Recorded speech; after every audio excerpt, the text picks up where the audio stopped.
जी जब प्रधानमंत्री बन जाएगी तो हिंदू मुस्लिम का एक ऐसा जोड़ बनेगा जो ये 100 साल तक कभी नहीं हटा पाएंगे। बहन जी पीएम बनेंगी कि मुस्लिम समाज से वोट अखिलेश यादव भी लेते हैं और कांग्रेस भी लेती है, लेकिन 60 सालों में क्या मुस्लिम समाज का विकास हुआ? 60 सालों में क्या दलित समाज का विकास हुआ? बीजेपी, कांग्रेस, सपा सारे ने सत्ता में रहे। क्या अब मौका है कि बहन मायावती की तरफ रुख करते हैं दलित और मुस्लिम समाज मिलकर के? देश के अंदर मैं आपको बता दूं कि तीसरा मोर्चा बहन मायावती के नेतृत्व में बड़ी तैयारी में इस वक्त जुट चुका है।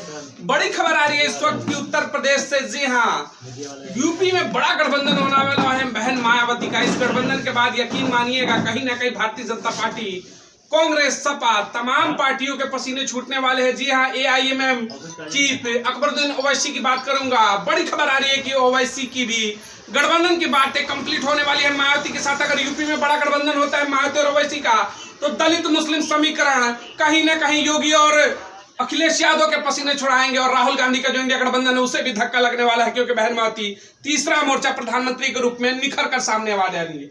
2024 चुनाव, यूपी से बड़ी खबर आ रही है कि एक बार फिर से दलित मुस्लिम समीकरण हावी होने वाला है। क्या लग रहा है 24 की सत्ता में बहन मायावती की वापसी हो रही है?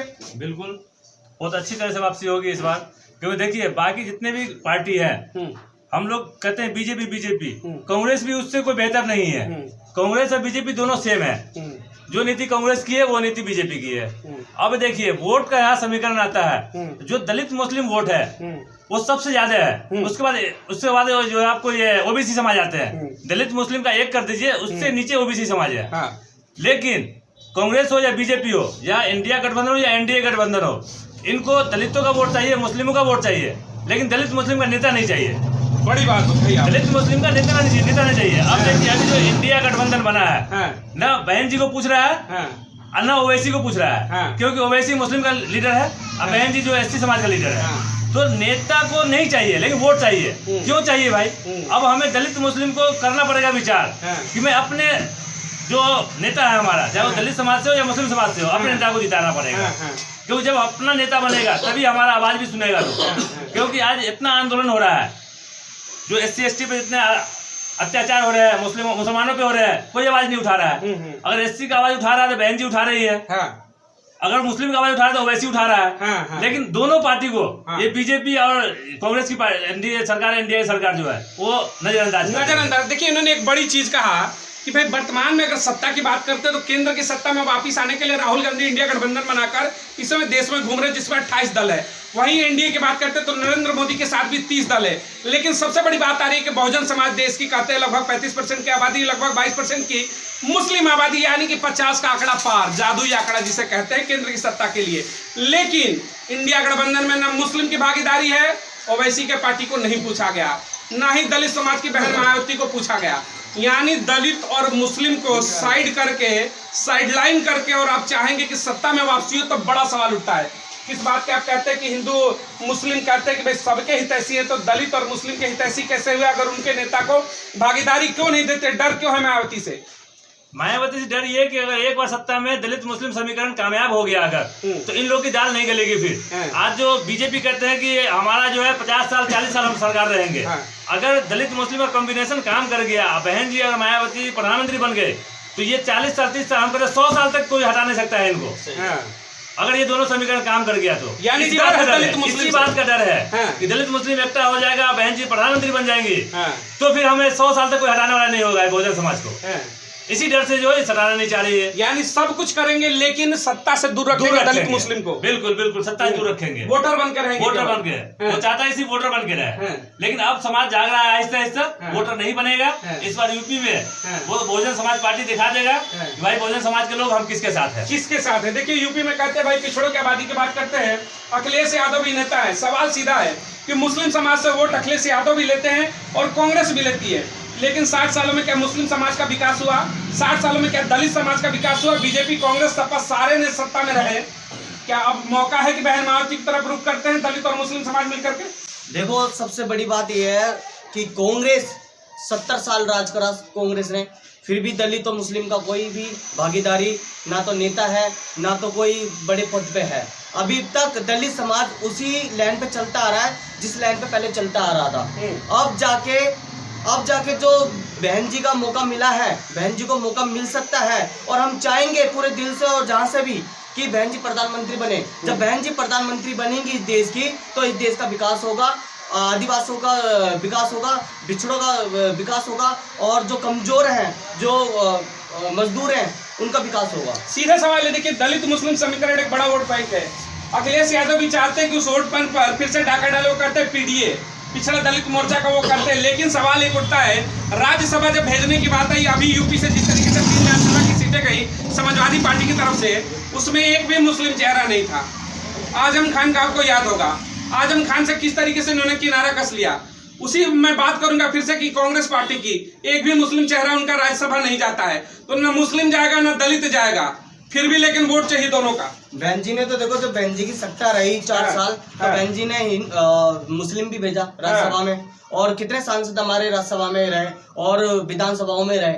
बहुत सारे ऐसे हैं, देखो देखा जाए तो बहन जी और बहन जी जब प्रधानमंत्री बन जाएगी, तो हिंदू मुस्लिम का एक ऐसा जोड़ बनेगा जो ये 100 साल तक कभी नहीं हटा पाएंगे, कभी नहीं हट पाएगा। उम्मीद है कि यूपी में बेहतर होगा। यूपी में 80 सीटों पे बहुत अच्छा बेहतर होने वाला है। और आगे चल के हमें तो ये देखना है कि मोदी सरकार जब जाएगी ना यहाँ से, तो उनका झोला भी हमें चेक करना है कि इस देश में उन्होंने क्या क्या गड़बड़ी किया। यूपी की देखिए बात करते हैं, पिछले विधानसभा की अगर हम बात करें 2022 जो हालिया विधानसभा यूपी का, 90 सीटें मैं आपको बता दूं मुस्लिम समाज को बहन मायावती ने दिया था, और दलित समाज के लोगों को, यानी हिस्सेदारी देती है बहन मायावती, 90 सीटें दे देती हैं। लेकिन वोट के जो राजा बनकर बैठे हैं समाजवादी पार्टी और कांग्रेस, वो कभी मुस्लिम और दलित का समीकरण बैठाते हैं केवल, लेकिन भागीदारी नहीं देते हैं। तो 24 चुनाव में क्या मैसेज होगा मुस्लिम और दलित समाज के लिए? मुस्लिम और दलित समाज दोनों इकट्ठे होकर प्लेटफार्म पे आएंगे अगली बार, और बहन जी को ज्यादा से ज्यादा सीटें निकाल के देंगे उत्तर प्रदेश से। उत्तर प्रदेश से नहीं, आपकी बिहार से भी निकलेंगी सीटें। बहन जी 16 स्टेट में चुनाव लड़ने जा रही है लोकसभा का, और सारी सीटों पर लड़ेंगी, वो भी गठबंधन के साथ। हरियाणा से भी सीट निकलेगी अगली बार, क्योंकि इनेलो से गठबंधन है वहाँ। उत्तर प्रदेश में AIM के जो राष्ट्रीय अध्यक्ष हैं ओवैसी साहब, उनसे गठबंधन होने जा रहा है। अच्छा, आपने ओवैसी जी को लेकर के कहा, ओवैसी के साथ यूपी में बड़ा गठबंधन होने की तैयारी लगभग कंप्लीट है, लग रहा है? बिल्कुल रेडी है सर, बिल्कुल तैयार है। सिर्फ ये देखना है कि चुनाव की घोषणा किस दिन हो रही है, आचार संहिता किस दिन लग रही है। यानी 10 मार्च का जो मोटा मोटी आंकड़ा इलेक्शन कमीशन दे रहा है, 10 मार्च के बाद बड़ा ऐलान हो सकता है।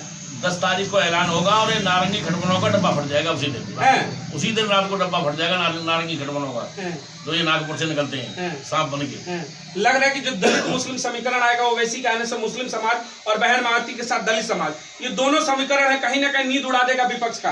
बिल्कुल जी, 43% वोट है। जो कैंडिडेट खड़ा होगा हमारा वो भी लाएगा 2-4%। बिल्कुल, जिस समाज का होगा। जिस 33% पे बीजेपी राज कर रही है, और हमारा तो मत 43 बैठ रहा है उत्तर प्रदेश में, तो हमें तो 80 सीट मिलने वाली है। ये समीकरण लग रहा है कि धूल चटाएगा विपक्षियों को। बिल्कुल चटाएगा। बहन जी PM बनेंगी, फिर इनको बताएंगे कि शासन कैसे होता है। अच्छा, एक सवाल है, देखिए यूपी से कल एक ट्वीट आया, बड़ा समर्थक है भाई, वो ट्विटर पर हमेशा एक्टिव रहते हैं, जैकी नाम है उनका, जैकी यादव। आज का एक उनका ट्वीट आता है बहन मायावती को लेकर के कि सड़कों पर सब निकलते हैं, बहन मायावती दिखती नहीं है। सवाल सीधा है कि अखिलेश यादव कब सड़क पर निकले थे पिछली बार? बार सवाल मायावती से ही होगा।